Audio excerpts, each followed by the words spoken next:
suis Raphaël Séguier et je vous présente le podcast Sésame Asie. La région APAC compte plus de 4 milliards d'habitants et représente près de la moitié de la croissance économique mondiale. De nombreux Français sont donc venus s'installer ici, dans la région la plus dynamique au monde.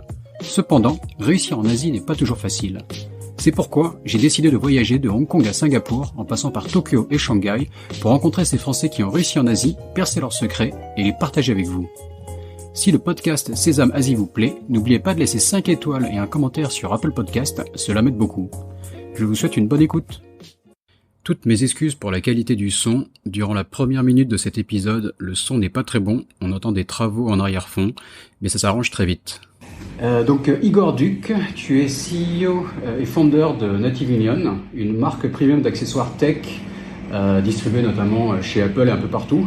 Tu es présent sur tous les continents, tu as 3 bureaux dans le monde, tu as 60 employés, à peu près 30 millions US de revenus.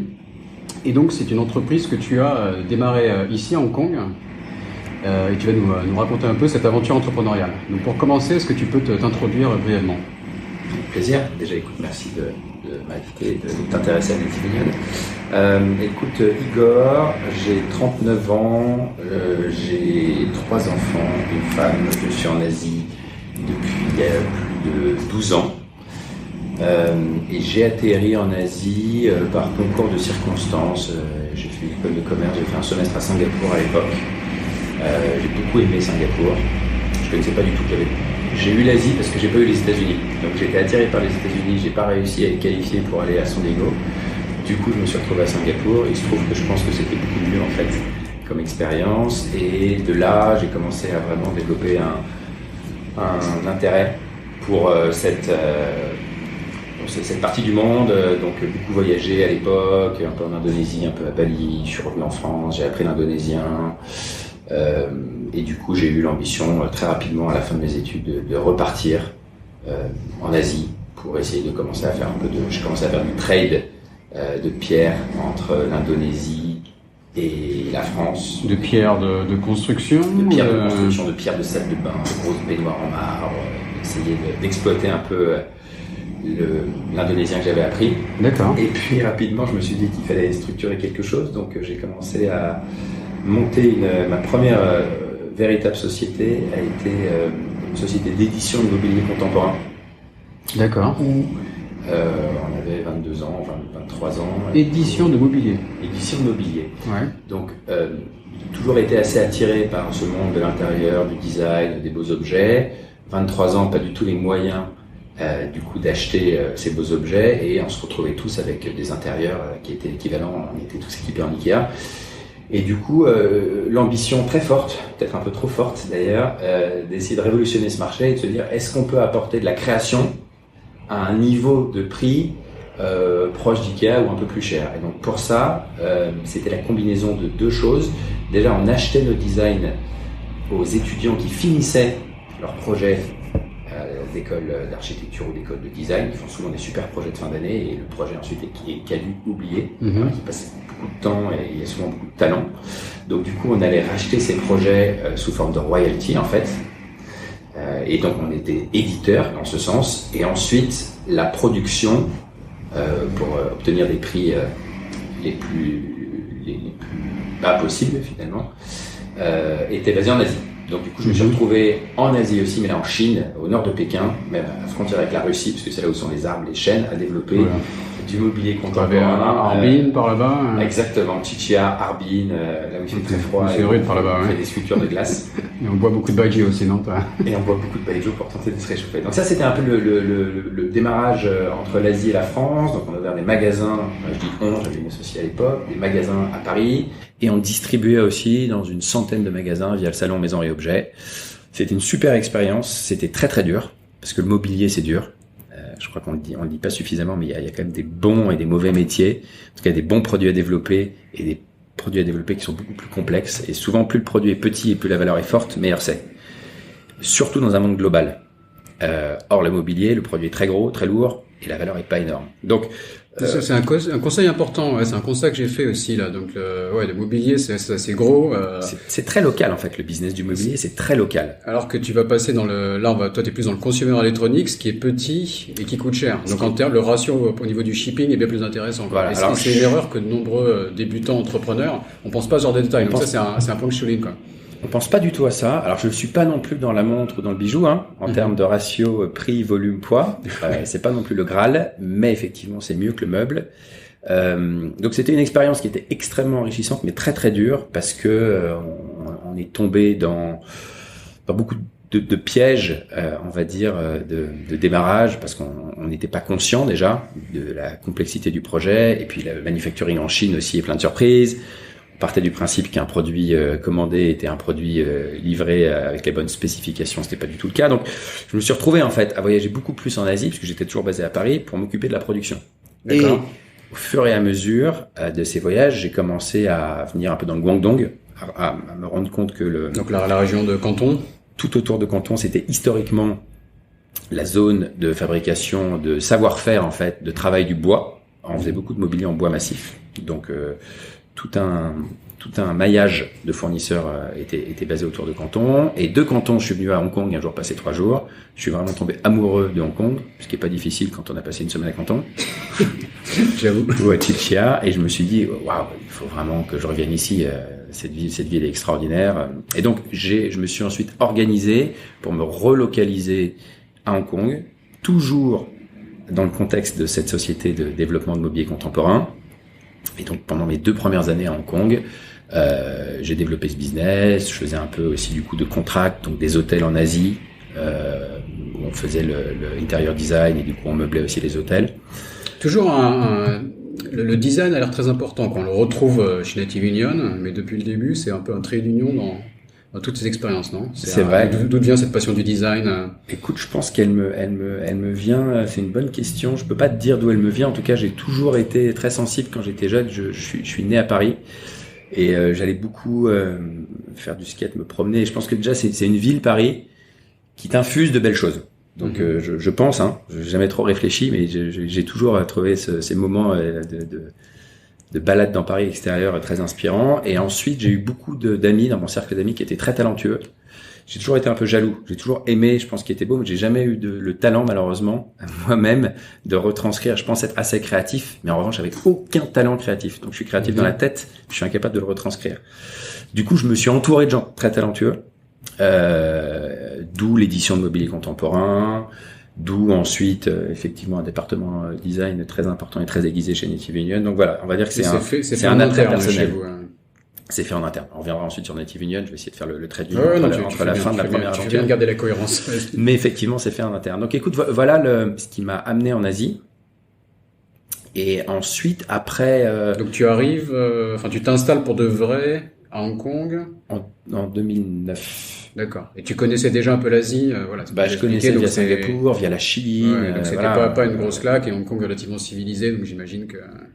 Parfois j'aime bien demander aux invités, voilà, quelle est ta première impression, mais pour toi, voilà. Tu sais, je pense que en fait, plus t'es jeune, plus l'aventure dépaysante te remplit. Tu te dis, je suis un aventurier. Donc à cette époque-là, aller dans les fins fonds de la Chine, avoir 10 anecdotes par jour. De choses où c'est sur l'autoroute, tu croises un mec en sens interdit en vélo avec un cochon sur son vélo. Enfin voilà, tu trouves ça assez extraordinaire. Et puis petit à petit, quand même, une fois que tu as passé cette adrénaline et que ça devient le quotidien, tu essaies de trouver un juste milieu entre la vie un peu plus confortable, un peu plus structurée, mais toujours garder un peu un regard très curieux, parce que t'es pas dans ton pays, t'es pas chez toi, donc tu dois observer plus, tu dois faire quand même plus attention. Et je pense que c'est encore quelque chose qui m'anime aujourd'hui à Hong Kong, c'est la force du regard de l'étranger. Mmh. Et d'ailleurs, quand j'étais à Paris, je me rappellerai toujours, les gens qui m'ont fait découvrir le plus Paris, c'était finalement les étudiants étrangers qui venaient passer 6 mois, 1 an à Paris, et qui avaient un regard, une curiosité qui fait qu'ils nous montraient des choses que même nous, si tu veux, on s'était pas donné tu redécouvres Paris en tant qu'expat aussi. Et tu avec des yeux neufs. Des yeux fantastiques quand tu reviens et que tu es habitué au building de Hong Kong et tu redécouvres le centre de Paris, effectivement. C'est quelque chose. Donc, voilà la première partie, on va dire, mobilier. Et puis, la transition. Donc, je louais un petit bureau à l'époque. C'était l'ancêtre des coworking space, puisque c'était John, qui est devenu mon associé, qui avait loué un grand bureau et qui sous-louait quelques sièges dans son bureau. Et donc, j'étais voisin de John. John faisait des barbecues de luxe, lui. Donc, il était aussi dans le outdoor, mais dans le furniture outdoor. Et on partageait un peu nos frustrations de ce monde. Et moi, j'ai toujours eu aussi deux passions, donc un peu le design et un peu l'électronique. J'ai toujours été, finalement, c'est pas un hasard, finalement, Native Union. J'ai toujours été, quand j'étais petit, à faire des circuits imprimés. J'allais rue d'Odessa acheter des machines pour des petits kits pour me créer mes grues, mes interrupteurs. Bref, j'ai toujours été un peu dans l'électronique. Et un jour, ici, j'ai été à Chamshuipo, que tu connais peut-être, qui est l'espèce les puces locales. Oui, bien sûr, hein. Et j'avais acheté un vieux téléphone chinois avec un combiné rétro. Et c'était l'époque des premiers BlackBerry avec des jacks 3,5. Et comme ça, pour rigoler, j'ai coupé du coup le cordon du téléphone et j'ai soudé extrêmement simplement la piste du micro et la piste du haut-parleur. Donc avec un micro de téléphone à l'ancienne, c'est ça? C'était un combiné, les gros combinés, comme t'as dans ok, d'accord. Comme, je pense que t'as connu encore. Ouais, c'est quoi? C'est les 80, 90, ouais, ça a disparu. 90. Qui étaient les téléphones qu'on avait, les seuls téléphones qu'on avait à la maison. C'est vrai que c'était très iconique. Alors t'avais le rond, t'avais ensuite les fréquences décimales et les touches, mais le combiné en tout cas était toujours cette forme qui était ergonomique où tu avais un haut-parleur sur l'oreille, un micro devant la bouche et cette anse finalement qui reliait les deux. Et donc pour rigoler, je me suis dit tiens, est-ce que ça fonctionne? Ça fonctionnait. Finalement c'était assez simple, hein. Et je l'ai apporté au bureau un jour, je me rappelle, pour rigoler parce qu'il y avait quand même un côté très décalé d'avoir cette technologie ancienne connectée à un smartphone moderne. Et donc moi je l'ai fait un peu pour rigoler, pour essayer. Et John, qui était mon voisin de bureau à l'époque, le prend, ça le fait rigoler aussi, et puis le branche sur son BlackBerry en essayant. Et puis ça marche super bien. Et il me dit mais tu sais que c'est hyper confortable ton truc en fait. Tu sais que c'est hyper confortable. Et c'était déjà l'époque où il y avait plus de ligne fixe. On n'avait pas de ligne fixe dans ce bureau. On fonctionnait qu'avec notre mobile. Ce qui veut dire qu'on passait beaucoup de temps finalement au téléphone avec ce téléphone qui n'est plus du tout ergonomique. Un smartphone à l'époque, les premiers smartphones, c'est un écran plat qui fait, alors il y avait un clavier quand c'était le BlackBerry, mais c'est un écran qui fait du son et avec un micro. Il n'y a plus aucune ergonomie. Donc finalement, tu commences à avoir des problèmes de cou quand tu passes une heure au téléphone. Et surtout, mais ça je l'avais pas vu, hein, la valeur du smartphone, c'est quand tu l'as en face des yeux parce qu'il est smart. Donc tu avais ton agenda, t'avais ton répertoire, t'avais des fonctions qui étaient sur l'écran. Or, quand tu téléphones pendant une heure et que tu l'as sur l'oreille, tu te dis « Attends une seconde, je regarde ». Or là, le fait d'avoir le son déporté sur l'oreille et le smartphone, le côté smart en face des yeux, ça te permettait vraiment, un peu comme une oreillette, mais sauf que t'es au bureau, d'avoir un confort d'écoute et une utilisation beaucoup plus smart. Donc John l'utilise, il dit « Mais non seulement c'est confortable, mais en plus c'est que c'est génial ». Donc on découvre en fait l'utilité de la blague que j'avais créée le week-end dernier au fur et à mesure. Et puis dans ce coworking space, il y avait, on était 8 ou 10, tous avec le même setup. Et donc, ça tourne et tout le monde me dit, mais tu peux m'en faire un, en fait, c'est génial. Donc j'en fais, je passe mes week-ends à Chamshuipo, à acheter des vieux téléphones et à couper et à souder, du coup, ces jacks 3,5. Parce que les gens trouvaient ça utile, quoi. Au-delà du côté fun, parce que les gens y arrivaient quelque chose. Exactement. Mais alors, c'était un tout petit groupe qui trouvait ça utile. Parce que c'est vrai que le premier réflexe, quand tu vois ça, tu te dis, qu'est-ce que c'est que cette blague? Ça fait sourire tout le monde. C'est cette espèce de mémoire collective, parce que c'était déjà la fin. Ça faisait quelques années déjà qu'on n'avait plus ces téléphones à la maison. Donc, c'est toujours un petit moment un peu d'émotion de retrouver tes saveurs d'enfance. Mais personne ne se doutait à l'époque qu'il y avait vraiment une fonction confort et une fonction intelligence. Et donc bref, et puis ça fonctionne, et puis je me rappelle, du coup j'en fais, je sais plus, 10, 12, et j'en ramène un jour, je rentre en France et j'en ramène un à ma sœur. Et pareil, elle rigole, et puis elle le branche, et puis elle va à une terrasse de café, et elle le pose, c'était l'été.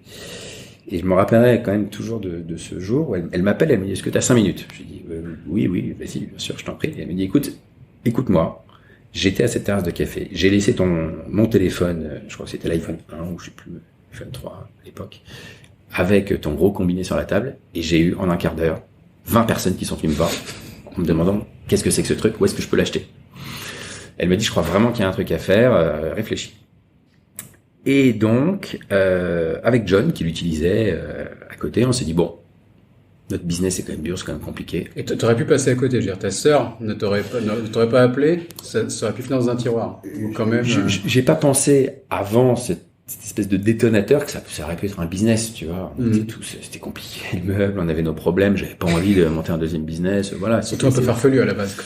Et c'était un peu farfelu. Et puis donc, on s'est dit, bon, finalement, entre l'engouement, là, des gens au bureau, qui l'utilisaient toujours tous les jours, entre l'effet que ça faisait sur les gens qui découvraient l'objet, on s'est dit, il y a peut-être quelque chose.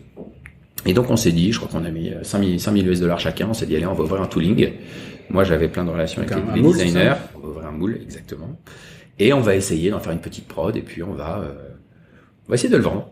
On va essayer de voir, comme on était quand même dans des réseaux via le meuble, qui étaient des réseaux home intérieur, et notamment le salon maison et objets, sur lequel on trouve aussi des petits accessoires. C'était pas non plus un stretch total. Tu vois, on s'est dit, il y a peut-être quelque chose à faire.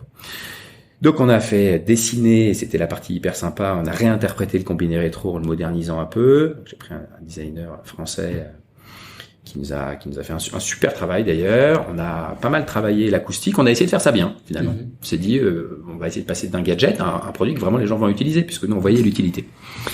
On a sorti nos moules, on a sorti notre première prod, je crois, de 2000 pièces, et puis on a été, il y a 11 ans maintenant, avec on les a injectés de 5 ou 6 couleurs, et on est parti au CES avec notre sac. Sans connaître personne, on a pris une suite dans un hôtel, même pas, c'était pas une suite à l'époque, c'était une room dans notre chambre d'hôtel, et puis on a pris des rendez-vous. Et là, il s'est passé un truc assez incroyable, c'est que toutes les personnes qui découvraient, en fait, ce concept, avaient les yeux écarquillés, rigolaient, le prenaient dans la main, il y avait une connexion incroyable, émotionnelle, entre l'acheteur potentiel, qui était un professionnel, et ce concept. Et c'est assez unique, ça, on n'a jamais retrouvé ça. Ça arrive, je pense, une seule fois dans une vie. C'est ce côté, je te dis, émotionnel, c'était la fin d'un cycle, mais on arrivait à le recycler, un peu comme le rétro, remis au goût du jour. Bref, ça a très bien résonné. Du coup, ils ont passé leur première commande. On a fait un deuxième salon, du coup, en France. C'est vrai que je t'interromps une seconde, mais là, quand l'acheteur du distributeur qui voit un produit et on voit qu'il trouve ça magique, qu'il y a une vraie connexion, ça c'est.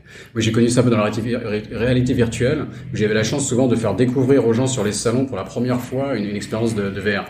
Et les types, enfin, je voyais, ils avaient le masque sur les yeux et je regardais leur bouche, en fait. Tu voyais, avant que même qu'ils mettent le masque, s'ils avaient un gros sourire qui se dessinait, c'était gagné. Et ils avaient des yeux d'enfant, enfin, c'était... C'est exactement ça. Pour avoir vendu des produits un peu plus chiants, type des tubes en titane ou autre, c'était génial, quoi. Et c'est important ce que tu dis, parce on était dans une industrie, on est encore, qui, par nature, n'était pas très créative. Il n'y avait pas énormément de nouveautés et il n'y avait pas énormément de valeur d'expérience. Il y avait pas forcément de volonté de faire des produits tactiles, de faire des belles couleurs. C'était de l'utilitaire à l'époque, un peu la tech, tu vois. Et nous, comme on venait avec nos yeux du monde de l'intérieur et nos codes, et qu'on n'y connaissait rien finalement au monde de l'électronique, on y connaissait un tout petit peu l'électronique par passion, mais rien à ce monde. Et du coup, on a cassé complètement les codes. Et l'acheteur qui passe sa journée à regarder des câbles, des casques noirs, des choses qui sont dans un langage qui est toujours le même et qui arrivaient chez nous et voyez c'est des gros téléphones rétro en couleur, on avait ce grand sourire, tu vois, et on parlait même plus de prix, on parlait à l'émotion, c'est génial, il m'en faut, quand est-ce que vous pouvez m'en livrer. Donc on a eu ça un peu partout et il s'est passé que le produit Ça avait un nom ce projet Alors on l'avait appelé Moshi Moshi. D'accord. Qui veut dire allô en japonais. Donc en plus le nom était hyper sympa. On a eu une combinaison, je pense, de chance et de quelques bonnes décisions qui ont fait que le produit était sympa, le nom était sympa, et ça a décollé. Mais ça a pas décollé en mode avion, ça a décollé en mode fusée. Ok. Je te parle pas de marque encore, je te parle d'un produit. Parce que on avait toujours nos business, on n'avait pas l'intention de changer de business. On s'est dit tiens, on va voir un peu quelle est la réponse du marché et s'il y a quelque chose. Et le problème du décollage fusée, c'est que il y a énormément de pression quand tu décolles en fusée. Donc très rapidement, en 6 mois, 1 an, on était 2 au début. On est passé de 2 personnes à 20 personnes. On est passé, je crois que la première année, on est passé de 2 personnes à 20 personnes. On a fait 300 000 $ la première année, 3 millions de dollars la deuxième année et quasiment 12 ou 13 millions de dollars la troisième année. Donc sur un produit, quoi. Sur quasiment un produit. Alors après, on a développé une ligne. Mais là où je veux en venir, c'est que il y a eu quelque chose de très difficile à reproduire, une combinaison d'éléments, une espèce de Big Bang du produit parfait au bon moment. Tout le monde avait un smartphone, il y a eu une généralisation des ports 3,5 sur tous les téléphones, donc c'était universel. C'était très bien pricé, donc c'était un super cadeau. Voilà. Il était à combien? Ça valait $29 ou 29 €. D'accord, ce qui pour un gadget entre guillemets ou un cadeau de Noël est parfait, quoi. Ouais, mais alors tu viens de dire quelque chose d'hyper intéressant et c'est la clé de tout ce qui s'est passé ensuite, c'est que les gens croyaient que c'était un gadget en fait. La valeur, si tu veux. On sent que tu crois en ton produit. Moi, j'avoue, je l'ai pas essayé, mais c'est vrai. Mais oui, non, mais c'est super marrant. C'est normal. Je ne vais pas encore passer des coups de fil avec ça. Mais non, mais c'est normal que quand tu le vois, la dualité du monde du gros combiné rétro et de ton smartphone, tu te dis c'est une blague, c'est trop drôle, je vais l'offrir. Mais personne ne se disait en fait, ouais, mais non, c'est beaucoup plus confortable, c'est ergonomique, ça enlève les ondes et ça me permet d'avoir. Donc c'était très difficile d'essayer. Nous, de vendre un produit intelligent, tu vois, une espèce de vision, alors que le produit avait une telle valeur fun, tu vois, initiale, instinctive, que ça a été très difficile. Bref, le produit, grâce à cette valeur fun, a décollé. Sur tous les continents, on a commencé à avoir plein de stars qui se prenaient en photo, parce que c'était aussi un peu le démarrage des réseaux sociaux, d'Instagram, donc ça faisait marrer tout le monde de se prendre en photo avec ça, ce gros combiné rouge, jaune, vert, violet. Donc quand je te dis plein de stars, on a eu des Lenny Kravitz qui étaient en couverture du Voici américain, je sais même pas comment ça s'appelle, en train de traverser la rue à New York avec un taxi avec son gros moshi moshi. Et ça, on a eu plein. On a eu Sarah Jessica Parker qui à l'époque était. Et donc, si tu veux, sans dépenser 1 € en marketing et en étant les premiers avec ce concept, on a eu des commandes dans tous les sens et donc on a essayé. C'est pour ça que je te dis c'est à la fois bien et pas bien. On a essayé de s'adapter à la demande, mais on n'avait rien, on n'avait pas de moyens, tu vois, on n'avait jamais levé d'argent, on avait un tooling, on a dû en ouvrir 10, on avait sélectionné une usine rapidement, il a fallu qu'on commence à faire des tests, des certifications chimiques, parce qu'on a commencé à vendre dans des gros réseaux, type Best Buy, on a été voir Apple, donc on a tout appris sur le tas, à une vitesse lumière, ce qui a été assez unique comme expérience, dur, on est tombé dans plein de trous. Il y a eu quoi comme problème majeur il y a eu que des problèmes majeurs. Ouais, j'imagine.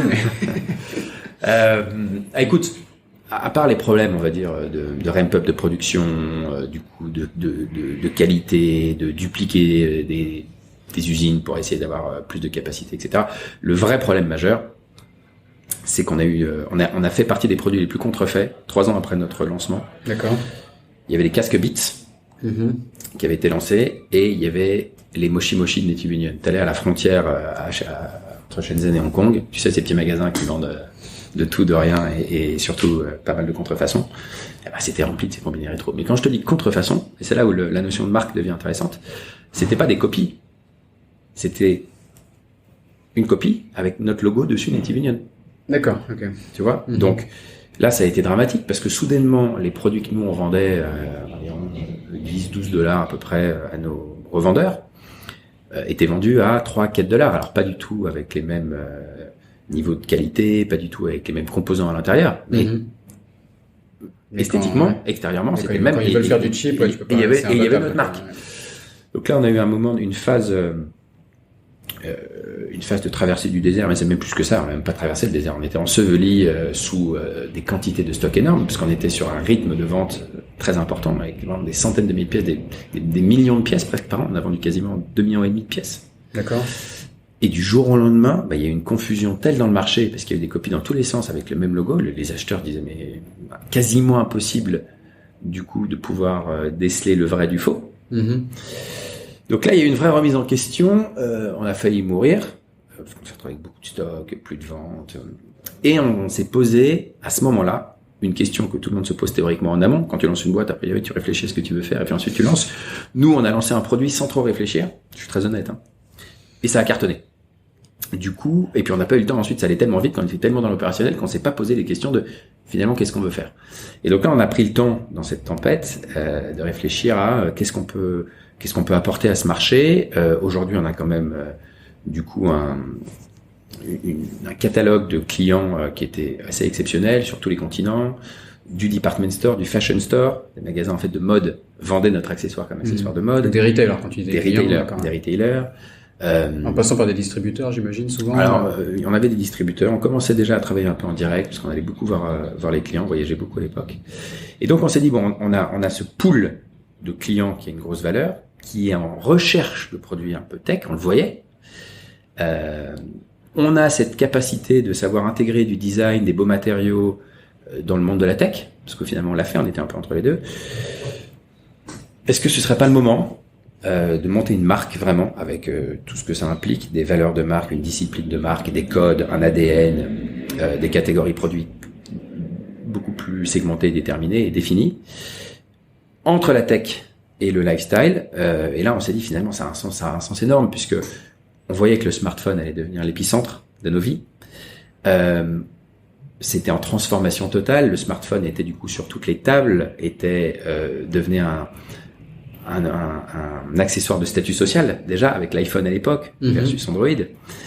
Et tous les accessoires autour de ce produit, du smartphone et du laptop aussi, mais c'était quand même principalement le smartphone, étaient utilitaires, étaient conçus avec pour seul but de connecter et de fonctionner, mais pas d'apporter de valeur ajoutée, plaisir, expérience, beauté. Et donc on s'est dit, il se passe quelque chose là, parce que l'épicentre de notre vie va devenir, on le touchait déjà à l'époque des centaines de fois par jour, mais toute l'expérience autour n'est pas du tout au niveau. Donc on va être la marque d'accessoires tech qui va prendre en compte, une marque un peu premium, qui va prendre en compte, pas pour tout le monde, hein, pour les acheteurs qui valorisent leur expérience, un peu plus cher, mais qui va prendre en compte le design, l'expérience. On va faire des choses mieux conçues, plus belles, dans un plus beau packaging, avec une plus belle histoire. On va expliquer ce qu'on fait. Dès le début, tu t'es dit que tu allais te placer sur un créneau premium et te différencier de ces acteurs qui faisaient juste de l'utilitaire, en gros. En fait, on n'a pas voulu se placer, c'était nous. On avait ces codes. Ah, si tu veux. Notre interprétation de n'importe quel produit était basée sur il faut que ce soit beau, il faut que ce soit agréable à utiliser, il faut que quand les gens le voient, ils aient une émotion positive. Donc, on venait de ce monde. Donc, c'est fait naturellement.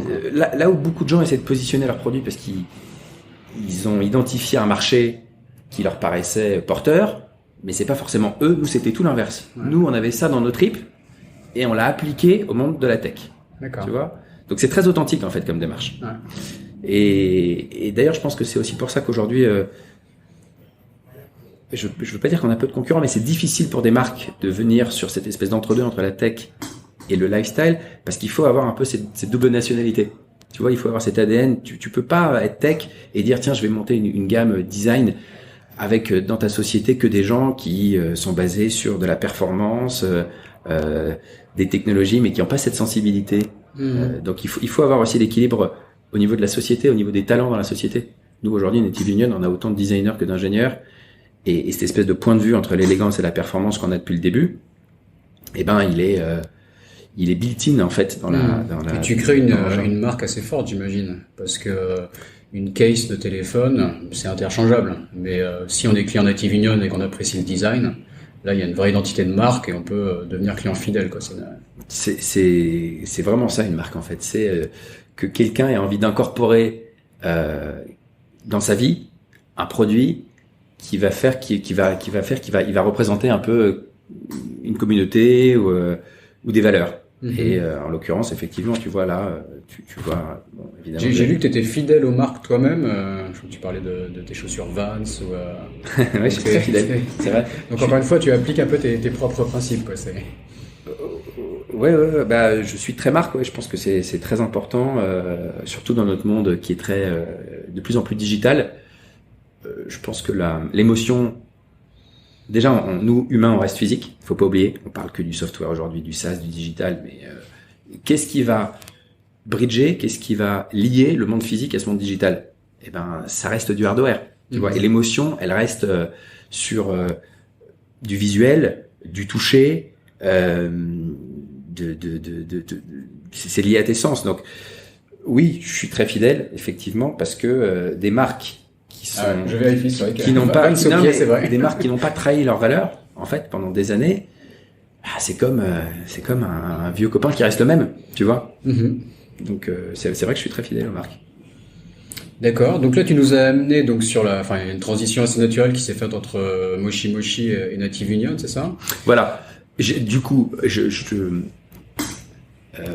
je vais essayer de couvrir très rapidement. Toi, personnellement, tu es toujours à Hong Kong, tu as une équipe qui a grandi à Hong Kong, et l'équipe Moshi Moshi est devenue Native Union, enfin, c'est une seule entreprise qu'elle veut. Voilà. Alors, en trame de fond, ce qui s'est passé, c'est qu'il y a eu un tel décollage de Moshi Moshi Native Union que j'ai petit à petit fermé la société de meubles. Ah oui, encore les meubles. Et oui, j'avais une double casquette. C'était une époque difficile d'ailleurs, parce que tu laisses pas tomber comme ça tes clients, tes partenaires, et en même temps, tu peux pas ne pas t'occuper de l'étoile montante. Donc j'ai petit à petit fermé la société de meubles. Et quand on a décidé de vraiment créer une marque, on s'est dit il nous faut une marque forte. Et pour avoir une marque forte, déjà il fallait que le logo soit un peu plus apparent. Comme on était très dans le minimalisme depuis toujours aussi, notre logo en fait sur les Moshi Moshi était quasiment invisible. Il y avait un logo Native Union. Hein. Mm-hmm. Moshi Moshi était le nom de produit du premier produit de la marque Native Union. On a toujours été Native Union, mais tu le voyais pas. Donc on a mis en place tout ça. On a appris en marchant. On a mis tout le branding en place nous-mêmes. Et ce qui est d'assez intéressant aussi, et je pense unique sur le modèle Native Union, c'est qu'on a toujours tout internalisé. Donc on a, avec le directeur créatif et brand qui est avec nous depuis le début, Fabien, et qui est très talentueux et qui a j'ai la chance d'avoir une sensibilité assez proche de la sienne sur ce qu'on aime. Sauf que lui, il est capable de retranscrire en plus avec talent sur papier pour créer des beaux objets. Donc on a mis en place toutes les règles de branding, de ce qu'on voulait être. Donc on a des valeurs de design, crafted, conventional. Je vais pas tout détailler, mais ce que je veux dire, c'est qu'on essaie d'être très discipliné. Ce que tu me disais sur tu es fidèle, je suis fidèle aux marques qui restent fidèles à leurs valeurs. D'accord. Et donc, dans cette optique-là, on a conscience qu'une marque, ça prend du temps. Parce qu'il faut que ton consommateur puisse valider qu'à travers les années, tu vas rester fidèle. Et ça, c'est important. C'est très important dans un monde où on parle de business qui décolle en 1 an, 2 ans. Si en 3 ans, t'es pas sûr de l'hypercroissance, t'as pas une bonne boîte, tu vois. On est assez traditionnel, nous, et moi je pense qu'une marque, c'est des socles solides, et en fait, une marque, ça peut pas se monter en moins de 10-12 ans, je dirais. D'accord. Tu vois. Donc, on a commencé, on a fait des produits sur lesquels on a posé un nom. Et on devient une marque le jour où les gens te disent, tiens, moi j'adore Native Union, ou rentrent dans un magasin et disent, tiens, je voudrais une caisse de chez Native Union. Et là, du coup, ils associent un nom, une marque, à une qualité, à une expérience qu'ils devraient avoir en l'achetant, tu vois. Donc tu ne crées pas une marque, tu deviens une marque. Mm-hmm. Et je pense qu'on est en train de devenir une marque, tu vois, après 11 ans. J'espère, en tout cas. Ouais, non, ça prend du temps. Parce que, vous aviez quoi? Vous aviez un réseau de distribution déjà? Grâce au premier projet. Vous aviez la capacité à produire en Chine. Mais quand tu parles d'une marque, tout restait à construire, quoi. La marque Native Union, t'es parti de zéro quelque part, quoi. Donc, est-ce que tu as fait aussi des relations de presse? Enfin, tu vois, au-delà de juste mettre des produits dans les canaux et qu'au fur et à mesure, aujourd'hui, tu vas à la Fnac, tu as un beau rayon Native Union, etc. Donc, la marque est bien mise en avant. Mais comme tu dis, j'imagine que c'était un processus. Donc, comment tu l'as poussé, tu vois, au-delà de la créer? Ouais, c'est intéressant en plus comme question parce que je pense que chaque société, et on va dire chaque marque aussi, mais chaque société a un ADN.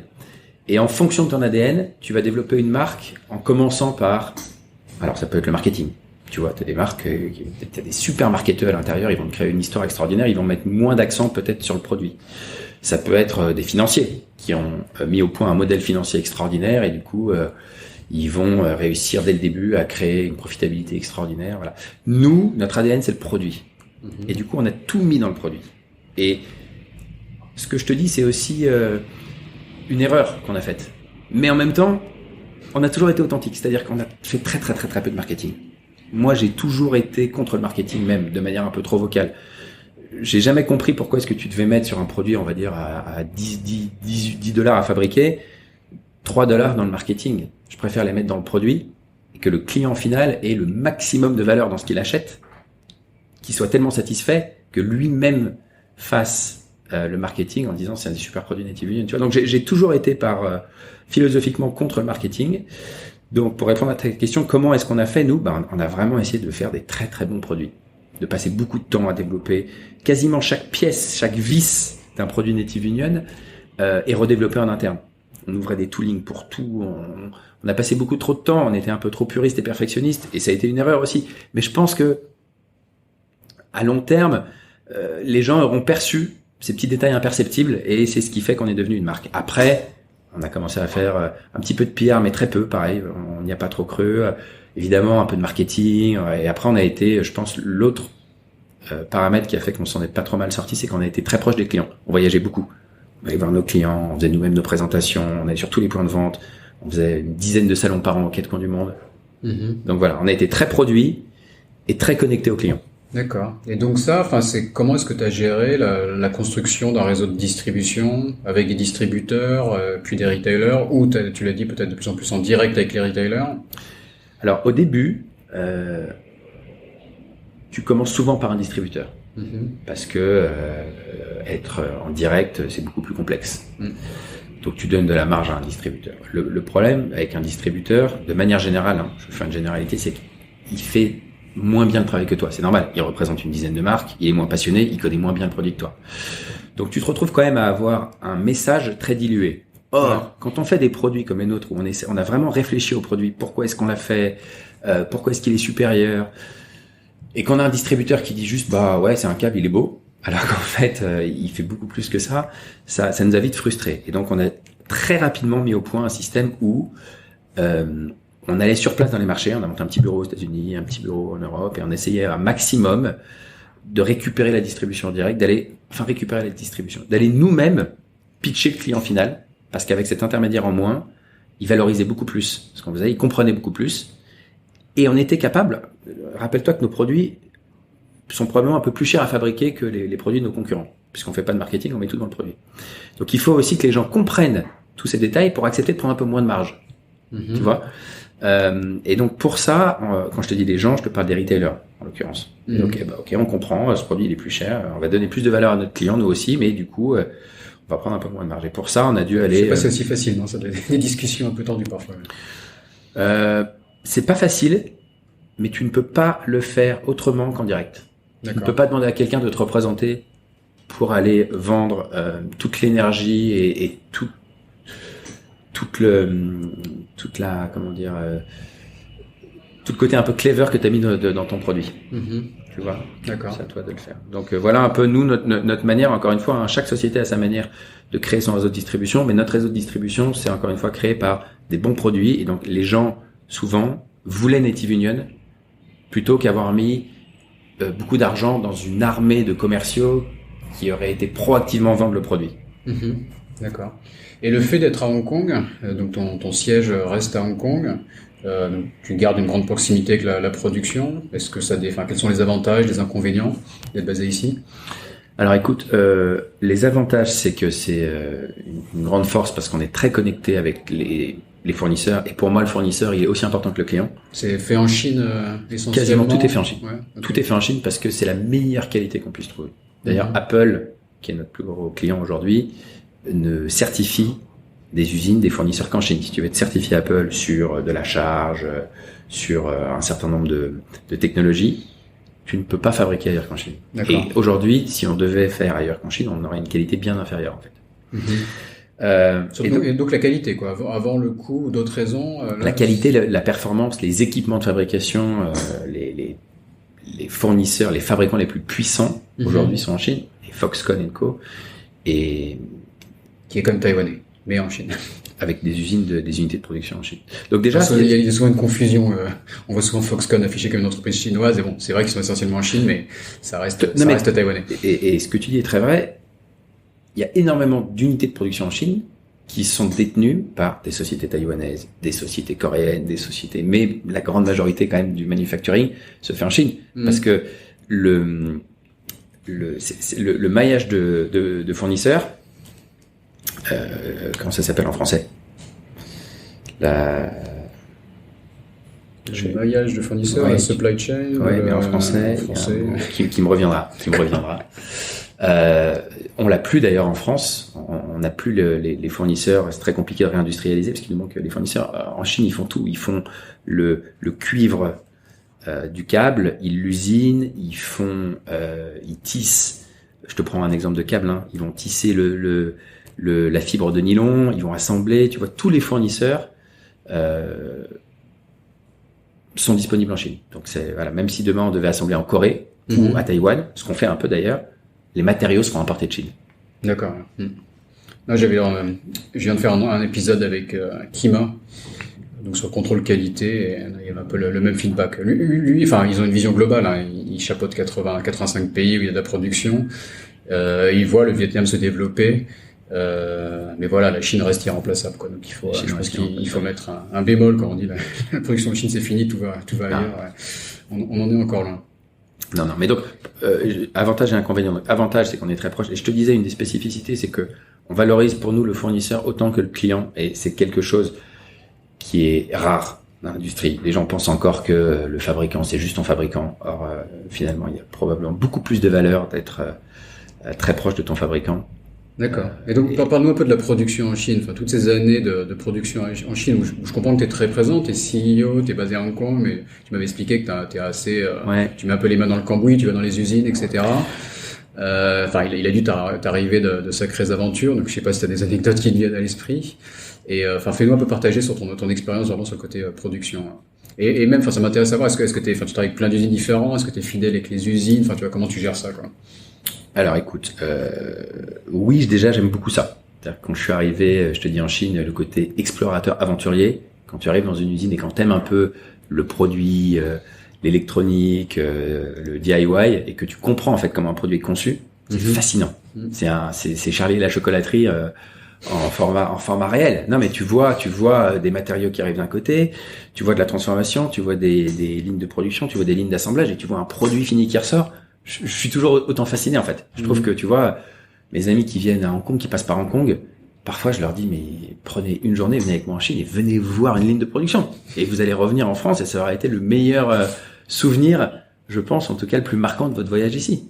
Tu vois, comprendre comment les choses se continuent. Donc c'est vrai, il y avait un attrait personnel déjà là-dessus qui fait, je pense, que je valorise beaucoup la prod et que je continue à prendre un grand plaisir à aller en Chine.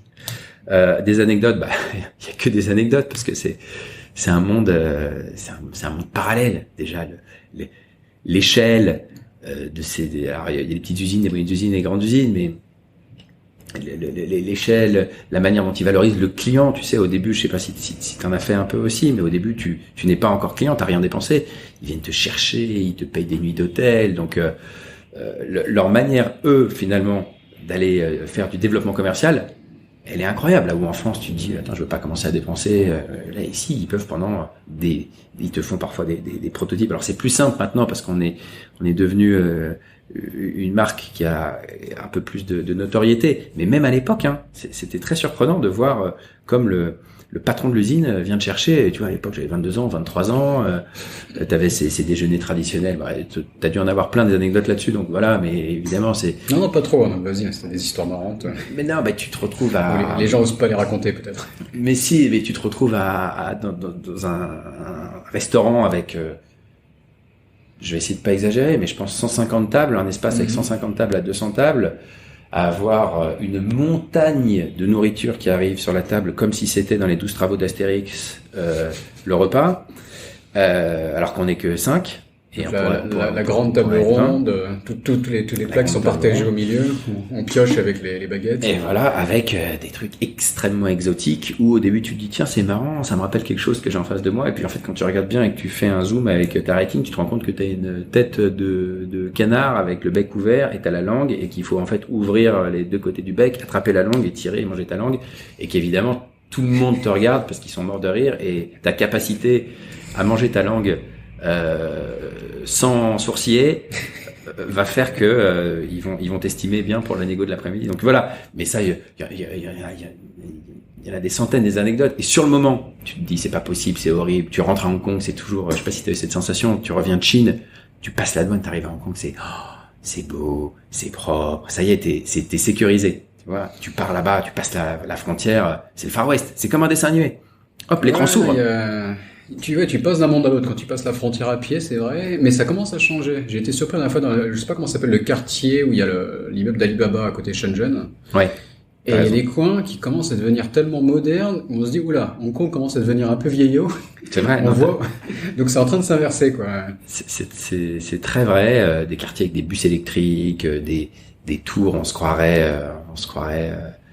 j'allais dire New York, mais non, c'est beaucoup plus moderne que New York. T'as des ponts entre les tours, c'est très vert, c'est vrai, c'est impressionnant d'ailleurs. Mais la magie opère toujours parce que tu passes la frontière de ce quartier et tu tournes la tête à gauche et tu vois encore un mec avec un morceau de bois qui tape sur un tabouret et qui est en train de construire sa chaise.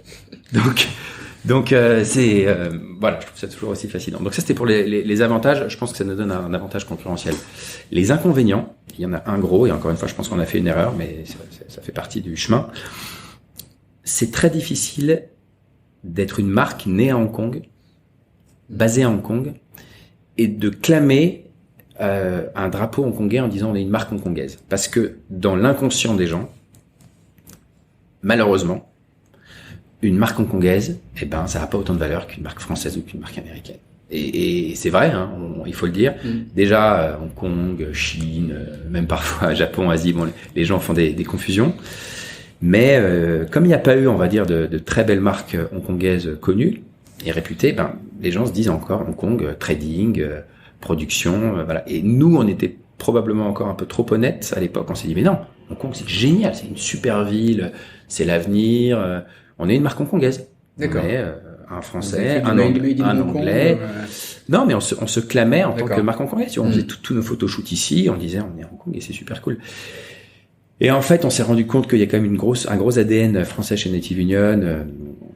Fabien, le designer, est français. On a maintenant toute une équipe design qui est basée en France à Paris. Et on se rend compte que enraciner la marque à Paris, ce qu'on est en train de faire doucement, et ce qui est très légitime aussi, hein, tous les designs sont faits à Paris, et donner cette espèce de saveur un peu plus française dans le monde de la tech, qui n'existe pas trop en plus, a probablement plus de valeur et résonne beaucoup plus avec nos produits, qui sont haut de gamme, premium, craftés, avec des très beaux matériaux qu'on importe souvent de France et d'Italie, plutôt que de dire on est une marque hongkongaise. Donc ça fait partie un peu des travaux qu'on est en train d'entreprendre en ce moment, c'est de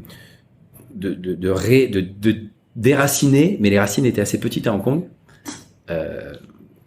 Native Union, et de réenraciner Native Union en France. D'accord.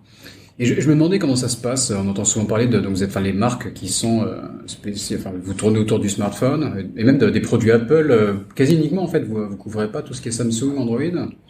Et comment ça se passe? C'est un peu la guerre à chaque fois d'aller dès qu'il y a un nouveau modèle qui sort. Faut les connaître en avance. Est-ce que Apple communique avec vous pour vous donner les modèles pour vous travailler? Comment ça se passe cet aspect-là? La nébuleuse mystérieuse. Alors déjà, on fait aucune discrimination. On n'est pas seulement Apple. On a même plein de gens ici qui utilisent Alors évidemment, il y a toujours une espèce de clivage éternel. Il a mis en avant sur votre site web quand on regarde. Oui, mais alors en fait, ça c'est intéressant parce que au début, on était très universel. Par exemple, on faisait autant de câbles micro USB que de câbles Lightning, qui est le connecteur Apple. On faisait des cases pour tout type de téléphone. Et on s'est rendu compte que le client Apple, c'est un client qui valorise l'expérience. C'est un client qui est prêt à dépenser un peu plus pour avoir une meilleure expérience. Et on vendait, et sur des ratios de 10-15 fois plus, nos produits, donc 90% du chiffre était basé sur des modèles dédiés à un client Apple. Et le client Android, il est, ce que je respecte tout à fait, hein, il est utilitaire, il s'en fout un peu en fait. Son téléphone, il veut qu'il marche, mais il a pas besoin de le rendre beau, il a pas besoin d'avoir une expérience particulière. Pour lui, c'est un téléphone et pas plus. Alors que le client Apple, non, c'est un côté un peu statut social. Il le pose sur la table, il a envie que ça reflète une certaine image de lui, et il est beaucoup plus sensible à ce qu'on fait. Donc c'est comme ça qu'effectivement se sont dessinées petit à petit des collections qui étaient beaucoup plus Apple-centriques. Maintenant, ce qu'il y a d'intéressant, c'est que depuis quelques années, il y a 2 standards majeurs qui sont en train de faire converger toutes les marques. C'est le wireless, le standard Qi, qui est compatible avec quasiment toutes les marques aujourd'hui. La charge à induction. La charge à induction, elle est universelle. C'est un standard, c'est un consortium universel. Est-ce que c'est pas ça dépense pas de l'énergie de manière... non, j'ai entendu dire ça, Alors, il y a beaucoup d'énergie gâchée dans ce type de système, quoi. Oui, c'est vrai. Ça dépense plus. C'est moins efficace qu'un câble. T'as plus d'énergie perdue, donc qui est dépensée au niveau de ton compteur électrique et qui est sublimée pendant le process, en fait, qui est perdu. Déperdition d'énergie, c'est vrai. Le câble, pour moi, reste un produit. Tout le monde dit c'est la fin du câble. Je suis pas du tout d'accord, parce qu'il va y avoir de plus en plus de besoin de charger rapidement. Et les 2 inconvénients du wireless, même s'il y a un avantage majeur, c'est la magie. Tu le poses, et l'homme est par nature fainéant.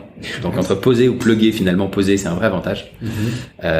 Mais tu es limité en rapidité de charge, et t'as un peu de déperdition. Mais donc c'est un standard universel aussi, ce qui est génial, parce que tu vois, dans un hôtel ou n'importe où, tu as un chargeur wireless, que tu sois un client Android ou un client Apple, tu le poses et tu charges. Et le deuxième standard intéressant aussi, c'est le Type-C. Tu sais, c'est ce nouvel USB. Donc type C en français. Type C, nouvelle USB qui est universelle aussi. Et du coup, aujourd'hui, on a 80% quasiment de nos collections qui sont universelles, si tu regardes nos produits. À part les coques d'iPhone, sinon quasiment tous nos câbles existent en Type-C. Nos chargeurs sont universels. On fait du soft goods pour des étuis pour laptop, des petits organizers pour quand tu voyages, c'est universel. Donc, on universalise de plus en plus. D'accord. Et donc sur l'industrie du smartphone, enfin, il y a d'autres entreprises comme vous qui se sont un peu créées, qui ont surfé sur la vague de l'iPhone et du smartphone en général. Je sais pas, les Otterbox, les Moshi, enfin, il y a pas mal de boîtes américaines comme ça. Donc il y a vraiment c'est une nouvelle industrie qui a, comme il y a des accessoires pour automobile, des accessoires pour smartphone, et c'est une industrie à part entière. Et donc, enfin, comment est-ce qu'elle évolue? Enfin, je te posais la question, il y a ce jeu des nouveaux modèles qui sortent de manière régulière, et comment est-ce que vous devez suivre, et comment tu vois cette industrie progresser dans les années qui viennent, quoi. Alors déjà, comme toute industrie, chaque marque a un point de vue différent, et c'est très bien. Et tu parles d'Otterbox, c'est une super marque, honnêtement, c'est un des plus gros. C'est un des plus gros. Alors c'est pour les gens qui veulent vraiment une protection à tout prix. Tu peux le jeter du 3e étage. Alors c'est un peu gros. Tu te retrouves avec quelque chose qui est plus conséquent dans ta poche. C'est pas forcément ce qui est le plus esthétique, mais c'est extrêmement résistant. Et franchement, dans leur catégorie, c'est génial. Moshi ou je sais pas si tu voulais dire Moshi ou Mofi. Bref, chacun a un peu je dirais son interprétation de ce qu'il veut apporter à ce marché et sa clientèle. Donc ça c'est très sain, et ça fait un marché finalement aussi large que tu pourrais avoir de gens qui s'habillent avec des chemises, des t-shirts serrés, des t-shirts larges, tu vois. C'est un peu pareil. Ça dépend de ton utilisateur. Donc nous, on a un point de vue assez spécifique, tu vois, et on le sait, et on est finalement sur une petite niche des gens qui veulent un bon produit qui performe très bien. C'est pour ça qu'on a toute la partie ingénieur et qu'on est vendu chez Apple. On a une vraie caution tech, mais qui soit aussi un beau produit dont ils soient fiers. Comment évolue l'industrie? Écoute, elle évolue de plus en plus vers le lifestyle, et c'est hyper logique. Et moi, c'est un peu ce qui me passionne aujourd'hui, et ça a été exacerbé par le Covid. Quand tu vois le temps que tu passes aujourd'hui avec tes techs, le seul produit avec lequel tu passes plus de temps, et encore, non. C'est même plus vrai maintenant. J'allais dire, c'est ton matelas, c'est ton lit. Tu dors environ 8 heures par jour. Mais pour moi, il faut, la base de la vie, c'est de se concentrer sur le quotidien, et c'est d'investir sur les produits du quotidien. Et quand tu vois le temps que tu passes avec ton smartphone à charger, à porter tes techs toute la journée, maintenant que tu travailles un peu de partout, de chez toi, de café, de coworking, espèce du bureau, les gens commencent à comprendre qu'en fait, c'est assez intelligent d'investir un petit peu plus pour avoir un meilleur produit, une meilleure expérience sur les centaines d'interactions que tu vas avoir tous les jours avec ces produits. C'est une extension de ton corps. Hein. C'est comme vraiment si tu achetais une troisième main. Tu veux ce qu'il y a de mieux, hein, si tu as les moyens. Ce qui est assez surprenant, c'est le temps. C'est normal. Hein. L'évolution de la place du smartphone dans nos vies s'est fait très rapidement finalement. Tu vois, en moins de 10 ans, c'est devenu un produit qui était un téléphone, et c'est devenu un essentiel de ta vie. En revanche, les gens mettent plus de temps à comprendre pourquoi acheter un câble 30 € ou une case 50 €, en fait c'est pas cher, c'est un super investissement. Et ça c'est basé sur les habitudes. Les gens achètent des ceintures, 100 € et tout, alors qu'ils les mettent une fois par mois, ou même tu vois un t-shirt, une paire de chaussures, ils sont prêts à payer des fortunes sur de l'intangible qui va leur servir peu. Et comme on vient d'un monde qui, historiquement, un câble, ça valait 10 ou 15 € parce que c'était pour relier deux choses, ils ont du mal à passer de ce mode de fonctionnement à mais en fait, évidemment qu'il faut que je paye un peu plus. Moi, j'ai des câbles à 1 €, hein, par ici en Asie, ce qui est souvent un mauvais investissement, je l'avoue, surtout sur de l'iPhone. Je pense que c'est vraiment un mauvais investissement. Je pense que quand tu as un câble Native Union, je prends le câble comme exemple, tu peux prendre d'autres produits, et que je te jure que ça coûte combien un câble Native Union de smartphone? Ça vaut 20. Notre best-seller, le Bell Cable, ça vaut 25 €. Et l'alternative, de qualité, hein, mais sans la valeur ajoutée expérience, ça vaut 20 €. Tu vois, donc pour ces 5 €, tu vas le garder probablement entre 2 et 3 ou 5 ans, ou même à vie, puisqu'ils sont garantis à vie, nos câbles. Et à chaque fois que tu vas charger, tu vas avoir tu vas dire tiens, il est quand même cool mon câble, il est beau, il est agréable, il va pas se casser. Donc voilà, je pense que c'est un investissement qui est essentiel et les gens s'en rendent compte en fait. Et donc l'impact que ça a sur notre catégorie, notre business, c'est que de plus en plus de marques traditionnelles veulent devenir un peu premium, veulent injecter du design, veulent injecter tout ce que nous on avait au début, mais de manière un peu authentique. Tu vois, parce que c'était nous, on vient du monde du meuble. Et c'est là où ça devient intéressant, c'est que je te dis, une marque doit être fidèle à ses valeurs. C'est très difficile aujourd'hui quand tu es une marque qui a toujours été dans la tech, tu vois, de dire du jour au lendemain, tiens, je vais monter une gamme de luxe, tu vois, c'est Toyota qui fait Lexus ou ils le font sous une autre marque. Mais si demain Toyota veut faire une voiture ultra luxe sous Toyota, c'est difficile parce que c'est pas les valeurs de Toyota. Et donc voilà, je pense qu'on est assez bien positionné pour ce futur parce que nous, on est depuis le début de manière authentique. La marque, design, qualité, expérience dans le monde des accessoires tech. Bah, tout le monde veut être premium en général. Hein. Les gens commencent même par faire des produits cheap et veulent monter en gamme et être premium. Donc toi, tu as réussi à être premium dès le début. Donc très clairement, si ça marche, c'est une bonne stratégie. J'ai envie de poser une question peut-être un peu plus perso. Tu me dis, je veux pas trahir tous tes secrets, mais j'ai lu que voilà, bon, t'as cité ta famille à Hong Kong. J'ai lu que tu vivais dans un coin tranquille de campagne, de nature. Je sais pas où tu habites à Hong Kong. Tu fais du surf. Est-ce que tu peux nous raconter un peu ta vie à Hong Kong? Parce que bon, comme tu dis, on a l'image de la mégalopole, des tours, des gratte-ciels qui est vrai, mais il y a des gens qui arrivent à se faire des petites vies un peu sympas. Donc est-ce que c'est ton cas? C'est mon cas, ouais. Mais en fait, ce qu'il y a de chouette avec cette ville, c'est la différence entre les gens qui la visitent et du coup l'image qu'ils en ont, et en fait tout ce qu'elle peut t'offrir. C'est souvent les gens viennent 3 jours, c'est pas non plus une destination touristique. Et c'est vrai que tu mets 2 images en face de quelqu'un, une avec des gratte-ciels, des buildings, et une autre avec une crique d'eau transparente et des arbres et pas une maison. Tu leur dis où est Hong Kong? Je pense que tu devrais avoir 98% des gens qui vont te montrer les buildings. Et donc on est arrivé, on était dans les buildings, d'ailleurs j'étais ici dans un petit 25 mètres carrés à 5 minutes d'ici, et ce qui est chouette à Hong Kong, c'est que j'appelle ça des saisons. Tu peux découvrir et tu peux finalement dessiner ta vie à Hong Kong de manière très différente. Et donc j'ai commencé là, ensuite j'ai été dans les mid-level, dans un endroit un petit peu plus calme mais toujours très urbain, et effectivement depuis maintenant la naissance de Roman qui a 7 ans, qui va avoir 8 ans, ça fait 8 ans qu'on a déménagé, on est sur une partie pas très loin, hein, à 40 minutes d'ici. Le matin, je prends mon scooter et le métro. Et sur une petite plage cachée. On essaie de garder cachée. D'accord. Non, mais c'est pas non plus... Donc avec un accès direct à la mer, dans un coin tranquille, quoi. Ouais, avec et une distance, une distance du bureau... à 20 mètres, exactement. Quoi, donc, la demi-heure, ou même le soir, hein, si tu laisses tes fenêtres ouvertes, tu entends le ressac, ce qui est toujours sympa pour t'endormir. Un mélange de ressac et de grillon. D'accord. Et puis le matin, je fais mes 10 minutes de scooter, mes 25 minutes de métro, et effectivement, je me retrouve là, au milieu de cette mégalopole de building. Et c'est assez rafraîchissant de pouvoir couper le soir et de changer complètement d'environnement.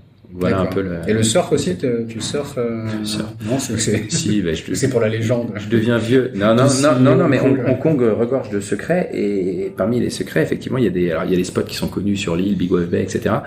Mais en fait, dès qu'il y a de la mer et dès qu'il y a un peu de vent, il y a plein d'endroits où les vagues déferlent. Donc on essaie de trouver un peu des petits endroits, effectivement, avec 2-3 copains.